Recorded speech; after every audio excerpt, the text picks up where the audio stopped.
Jadi baru-baru ini Kemendagri menerbitkan Peraturan Menteri Dalam Negeri Nomor 73 Tahun 2022 ini tentang pencatatan nama pada dokumen kependudukan.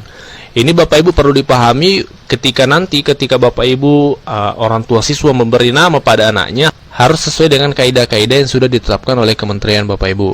Yang pertama perlu kita pahami, pencatatan nama untuk di dokumen kependudukan ya, termasuk KK dan KTP, itu yang pertama harus mudah dibaca, tidak bermakna negatif dan tidak multitafsir.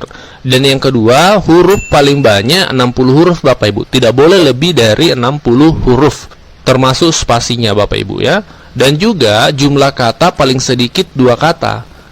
Misalnya Muhammad Hanif, itu 2 kata. Tidak boleh misalnya Hanif saja, karena ini akan berpengaruh pada pengurusan dokumen-dokumen selanjutnya ketika Bapak Ibu anak-anak kita nanti mengurus misalnya paspor, itu minimal 2 kata. Jadi ketika Bapak Ibu atau orang tua siswa memberi nama untuk anak-anaknya diharapkan minimal 2 kata Bapak Ibu.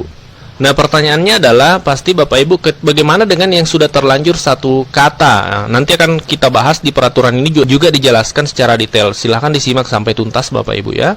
Dan selanjutnya di pasal 5 dijelaskan tentang tata cara pencatatan nama kependudukan dilarang. Yang pertama disingkat. Nah, tidak boleh disingkat Bapak Ibu. Misalnya Muhammad Hanif disingkat menjadi Muh Hanif. Itu tidak boleh Bapak Ibu.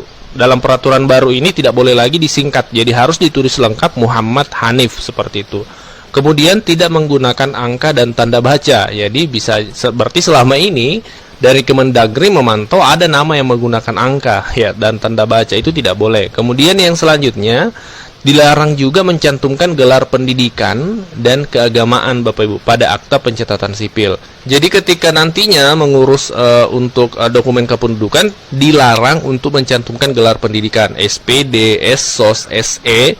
Misalnya Muhammad Hanif SSOS itu tidak boleh. Cukup ditulis Muhammad Hanif seperti itu. Dan juga gelar keagamaan, informasi yang kami dapatkan gelar keagamaan ini termasuk misalnya contohnya Haji, ya itu tidak Muhammad Hanif, itu tidak boleh Bapak Ibu. Cukup ditulis namanya saja.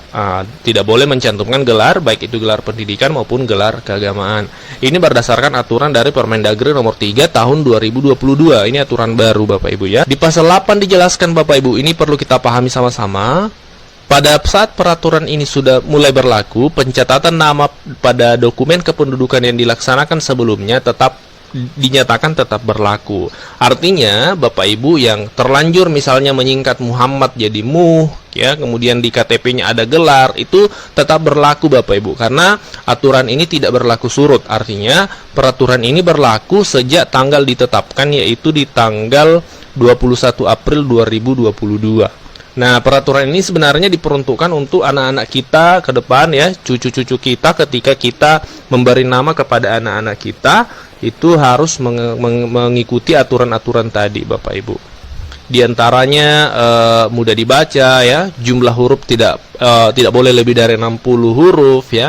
Kemudian paling sedikit 2 kata. Itu yang diharapkan.